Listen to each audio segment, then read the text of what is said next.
Hello everyone and welcome to a new mining vlog. I've done some stuff in the meantime, got new equipment, etc. Moved around some stuff, and I'll show it all off in this video. As you can see in the intro bit, I've installed a fan right here, nicely pulling away all that hot air into the roof. Pretty simple design, I guess. Just a Y pipe with some duct tape, some flexible piping right here. Just a regular 120mm fan connected to my computer. Always nice to have a bit of a server up and running. And yeah, the heat that comes from these two, which is it is some spicy air. That's something I must say. It's going way better now. So most of the heat won't go through the attic, but instead go through the attic. And as you can see right here, I have a Jazz Miner X4Q, and hashing at 1 gigahash on Ethereum Classic. I'll show it later in the video when I'm behind my computer. Switched out my network switch as well to a giganet 1 instead of a 100 megabits transfer rate. Server still off. Still looking to sell it, I guess. Yeah, it was a misbuy, sadly. It's way too loud when it starts up, so I can't really turn it on at all. And of course, cat. But yeah, let me get to the computer and show off how good this thing right here is hashing. And oh boy, it's great.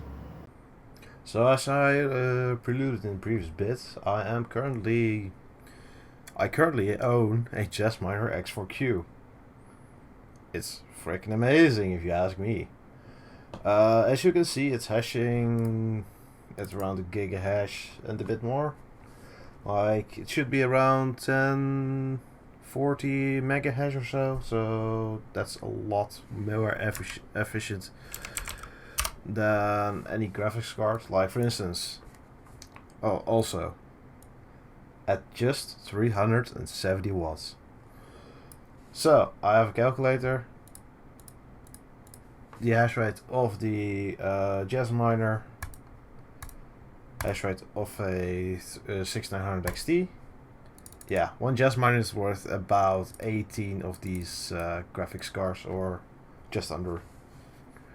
It's crazy. And again, the 1040 is 370 watts.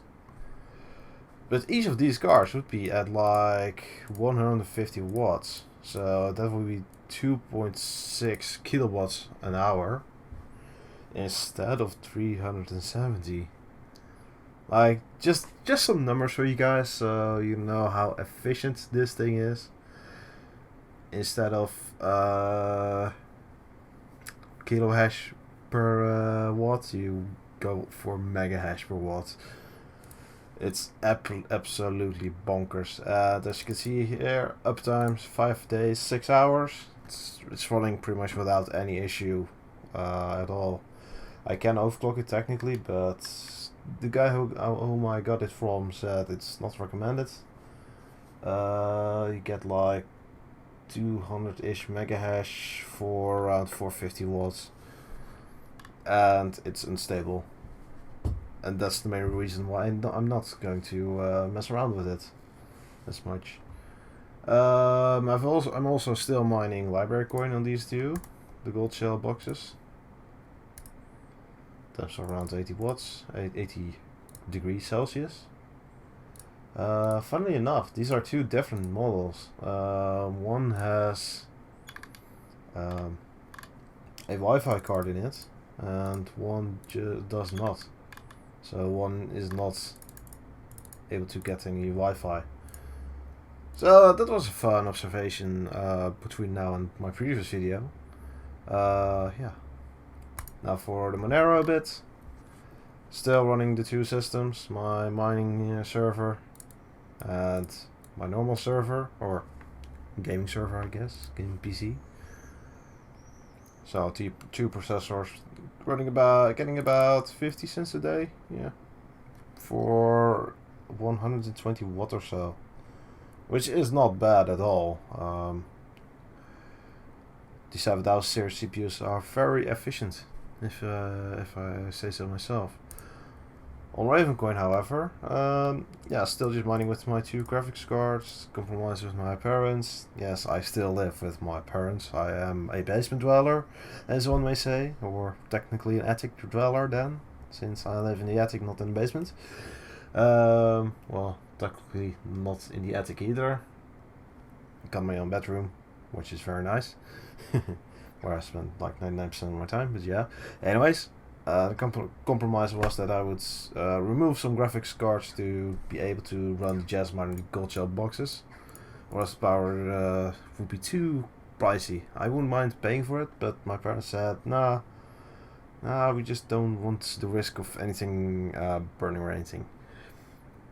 I fully accept that. Too bad I can't have like 10 of these laying around there, or... Well, my technical limit would be around 5 to 8-ish. Again, if I take 400 watts each, that would total be 320 watts if I go for 8, which is around how much one power channel can max support in the Netherlands. Oh shit, that's a high reject rate. There might be something wrong.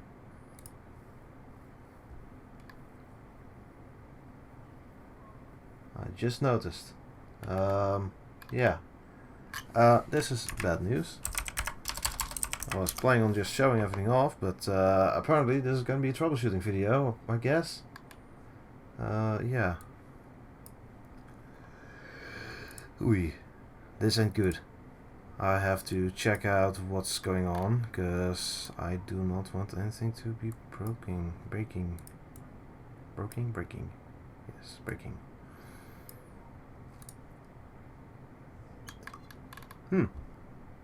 Okay, so this is a very weird case. It says a 53% reject rate, which is crazy high. Like, every half of all the shares are getting rejected. However, if I log into Binance and check the pool, it's 100% accepted. No drops or anything, maybe like here a bit, but that's just averaging stuff. Like, currently it's 1.1, so if it drops at like 950, I'm sure it'll go up back again. 24-hour hash rate is a bit lower than expected. Expected is 104, but yeah. What about the payouts? Is everything going alright here? It's been offline for a couple of days. That's really odd. Or it's not paying out. No, huh? Oh well. Like around here is when I started. So yeah. This is a really odd case. I will come back to it maybe in a different video or sometime in the future, maybe later in this video. Okay. Let's just get the Monero open because it's nicer. It's nice stable. Okay, in the meantime, I have been plotting a lot. 30 TB bytes of plots. That's a lot of storage. As I've shown in the previous section, I did get some hard drives. Now these were a really great deal from a local guy that I know from school. $80 for 8 terabytes. So I snagged 4 of those. And they're working great. if I open up my server and log in remotely, just using the Windows technically thingies, I'm running Microsoft server. Then we'll drop the IP down there or something. Yeah, as you can see, this is just hashing as normal. Same window as I've shown before. However, this one has less plots than the other one because on my gaming computer I also have some plots open. As you can see right here, 300 to 288. Oh well. When I open this, I got a nice amount of Gia already. It's been going steadily up. And my target is around 320 plots. So if I type in 320 in here, it's gonna be around 47 cents a day from just having the hard drives. So 0.01 Gia a day ish. At my current rate, which was 300 exactly, that's at 44 cents, 0.116 Gia a day. It's going pretty well, as you can see. It's paying out nicely. I might get more drives, but I'd have to make something like an external bay for it, like 3D print something that can hold the drives and yeah, do that stuff. Might be a fun little thing to show as well. Yeah, overall, technically I'm earning about $2.50 a day from Ethereum Classic. Another 50 cents from here, another 50 cents from here, and another 50 cents from here. Rough estimates. So that yields at a total of 4-ish dollars a day.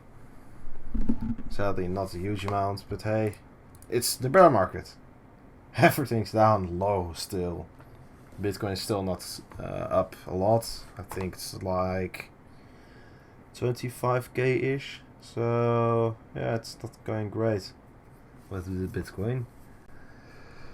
Oh well. It's going at least great, at least somewhat decently with my mining situation. Yeah. I hope that my mining stuff will just run normally. Yeah. Hope this goes down a bit. Maybe if I reboot it, not reset. I've done reset before, and yeah, it was a hassle to get back up. Also, could update it. Oops, didn't mean to show that. Oh well. Yeah, that's what I'm gonna do. I'm going to do a reboot. It will take like 30 minutes to get it back up and running, so take a bit. Guess in the meantime I can check out the hash rate and how long it's actually been an issue. Payout has been kind of low past couple of days, so let's see if I can check the graphs if everything's up and running still. If the whole money pool etc. has had some dips. So a rough estimate, it should be around 0.14, well 0.3135 a day. Yeah, worker right here. Yeah, it's been offline for a couple of days. Like 2 days of completely offline, and it just started up yesterday. I hope that me resetting it won't screw things up. But yeah, I'm gonna expect here a dip of well, to like 50% or so. See you all in a bit. Alright, quick side note, whilst the miners are starting up as such, it takes like half an hour for it to actually hash along, so it'll take a bit still. I updated these numbers right here. I should also add the 66 right here. And I added some comparisons in the numbers area, yeah, or in the sandbox. Here's where I calculate a lot of my chia farming stuffs, like just some loose calculations such. Nothing interesting over here. You can watch it, you can check it out in your free time if you go to my page and look it up. There will be a download link there and you get these numbers. But what I did check was how much money do you make per kilowatt hour with each device. These should be actually in US dollars. So let me find the correct one right here. Yep. So the income you get for each miner, for each type of mining, differs a lot. For instance, an 8 terabyte hard drive, it costs not a lot, just 80 euros in my case, but it also doesn't generate a lot. An ASIC costs a lot, generates a lot. Like, yeah, those are pretty equal numbers. However, it gets interesting when you look at it at a power cost. An 8 terabyte hard drive uses up about 10 watts. I'm not sure exactly. I could probably look it up further, but I saw some numbers with a 3 terabyte hard drive, which consumes like 5.5 watts idly. So I'm taking it safe. I'm saying 10 watts. The ASIC, yeah, I already said. It pulls around 370 watts. GPU 200 watts. CPU 75 watts. The CPU, however, you need to keep in mind that you need the whole motherboard, RAM, etc., etc. So these costs are inflated as they are right now. I think if you're going bare minimum, you might have to spend like $500, but yeah, I'm guessing way more actually. So more in the trend of, same with the GPU, like 600, 700 euros. Power cost of these two are less than an ASIC. CPU, I guess it's the best, like power density or something, since it's quite small, doesn't need a lot of power. Yeah, rather quote unquote easy to set up. So here is the interesting part. For every kilowatt hour you put in these devices, you get these numbers out, which is somewhat the efficiency, since of course per kilowatt hour they cost a certain, well, per kilowatt hour costs like 20 cents regardless of the device. So for every 20 cents, when you take hard drives, it actually kind of surprised me how much money you could get per kilowatt hour if you get like a bulk amount of these. If you run 20 kilowatt hour of hard drives, yeah, you get a lot of money. Get in total, rough estimate, $160 for just running it. So that was a quick, fast explanation of all the things that I do in my, well, when I'm calculating mining equipment and such, to see how efficient something is. So adding more storage is definitely something to look for. I hope this is hashing along right now. It is good. It's back at accepting all the hashes. Good. And I guess that's all that I wanted to show in this video. So I'll go into the basement and get editing, and hopefully I'll make a nice video out of it and upload it perhaps tomorrow. So maybe the 7th or this weekend. We shall see. Anyways, hope you've enjoyed it. Hope you've learned something today. That, for instance, ASICs are kind of, yeah, the bee's knees when it comes to mining, but there are always other ways to mine